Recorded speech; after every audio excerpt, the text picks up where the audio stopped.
Bon matin, bonjour à tout le monde. En fait, ce que je veux surtout parler, c'est où on en est rendu aujourd'hui à compter de l'annonce, si vous voulez, en 2008, d'une possibilité à ce moment-là d'un renouveau du cadre. Vous avez reçu une pochette où je vais indiquer, au fur et à mesure qu'on va rentrer dans les sujets, je vais indiquer les paramètres du temps, c'est-à-dire qu'est-ce qu'on a fait. Je n'ai rien sur PowerPoint. Et en même temps, faire une rétrospective de certains aspects. Le plan Nord est une belle opportunité à partir, si on coupe la province en deux, autrement dit, on passe par Mastoyage et on s'en va vers Yespeg, Yescadégac. En montant, c'est le plan Nord. Actuellement, on n'a pas de contenu. C'est vaporeux. On ne sait pas ce qui se passe avec le plan Nord. On a communiqué avec la ministre Normando. Elle va faire une annonce au début juin, puis là, elle retarde un peu. Je pense que le contenu n'est pas encore élaboré. Mais tout ça pour vous dire que si on veut faire partie du plan Nord, il faut avoir des appuis financiers parce que ça va arriver vite, ça va être une vague. On voit déjà des entreprises qui commencent à prendre forme, qui attendent juste que les annonces se fassent, entre autres en transport. Si on parle du plan Nord Québec, donc ça veut dire qu'il faut élaborer un partenariat avec le Québec. Et pour élaborer un partenariat avec le Québec, on se doit d'avoir les possibilités financières d'aller chercher ce qui existe au Québec. En 2005, il y avait un fonds d'équité aux affaires indiennes, et malheureusement, le fonds a disparu. On pensait le récupérer sous une autre forme, je ne l'ai pas vu encore. Mais là, on parle d'un fonds qui est aux alentours de 4,1-4,2 millions à l'année. Ça donnait la possibilité aux communautés, lorsqu'ils faisaient une demande au FDA du terme, aujourd'hui le FIA, qui paye à 50 le projet, ça donnait l'opportunité à la communauté d'aller voir le ministère des Affaires indiennes et de récupérer un 40 à 50 pour faire le match. Aujourd'hui, ça n'existe pas. Donc, le FIA, qui est une enveloppe de 125 millions, aujourd'hui, on parle d'environ 50-55 millions qui est utilisé et la majorité des communautés ont fait leur demande. Pour avoir du budget en développement économique, il faut retourner auprès du fédéral pour aller chercher un fonds en équité. Donc, le message est lancé. On a une proportion financière qui nous manque au niveau des communautés.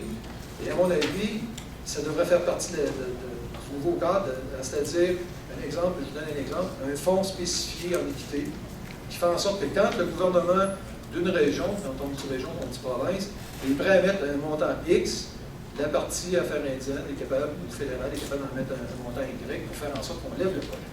Je vous ai inclus une feuille où on retrouve les différents programmes. Et ce qui m'a surpris, c'est que quand on a montré à certains adeptes qu'ils ne connaissaient pas tous les programmes. Donc, il y avait des fouilles pour apprendre à les connaître. Il n'y a pas juste 3 programmes, comme certains pensent. Là. Et dans ces programmes-là, vous avez des montants d'argent qui sont attitrés aujourd'hui. Donc, lequel qui devrait être plus avantageux que l'autre, comment on peut le faire? Ce n'est pas nécessairement de déshabiller Pierre pour habiller Paul, mais de faire en sorte que les programmes qui sont utilisés au maximum, qu'on ait amplement d'argent pour le faire, puis les programmes qui sont moins utilisés, ils diminuent finalement. Autre document que j'ai joint, ça c'est une information que je voulais vous transmettre, la feuille de gauche, Réseau d'affaires des Premières Nations du Québec. C'est en marche. On a commencé il y a un mois à développer. Ça, c'est l'outil qui va faire, à mon sens, que les entrepreneurs, et quand je dis entrepreneurs, c'est les conseils de vente aussi, parce que les conseils de la nation ont des entreprises. C'est votre outil pour faire en sorte que ce réseau-là soit debout, se parle, faire en sorte que les gens puissent communiquer entre eux autres, créer du marché intercommunautaire et par le fait même créer des opportunités d'affaires. Il va y avoir cette année 2 salons d'affaires, c'est-à-dire des événements où on invite les entreprises à exposer leurs services produits et on les invite aussi à venir échanger, c'est-à-dire apprendre à connaître qui fait quoi. Pour faire en sorte qu'on n'a pas à attendre toujours un coup de téléphone pour dire « OK, c'est une belle occasion », on la crée l'opportunité. Et pour ce faire, il faut se déplacer, il faut se rencontrer, il faut changer des cartes d'affaires qui se parlent. Un point qui est important, on n'en parle pas beaucoup ici, mais ça s'en vient. Chaque communauté doit avoir un plan stratégique en développement économique local. Et là, on parle de court, moyen, long terme. Donc, c'est important, je vous lance le message, et nous, on va assister les ADEC qui vont avoir besoin d'un soutien pour développer. Doreen, qui travaille avec les ADEC, a déjà commencé à faire un gros format de plan stratégique.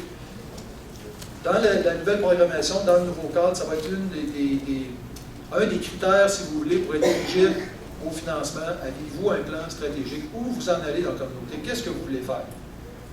Et ça, je pense que c'est l'outil de base qui doit être bien développé, bien exploité, pour faire en sorte que quand le ministère va voir les résultats, bien, il va être encouragé à investir plus.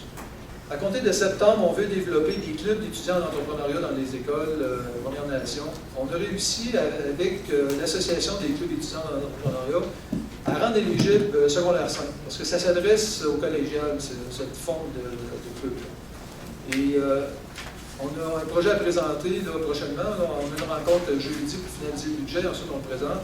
Ce qu'on veut faire, c'est qu'on voudrait développer 2-3 projets pilotes pour démontrer que si on donne le goût aux jeunes de devenir entrepreneurs, comment on devient entrepreneur, à ce moment-là, on crée une culture. Je vous cite 2 mois de journée d'atelier. Dites ce que vous pensez, dites ce que vous avez à dire, c'est important parce qu'une fois qu'ils sont passés, on ne déménagera pas à Ottawa, on ne déménagera pas en Alberta pour aller partir. Donc, c'est ici, c'est le temps de le faire. Merci.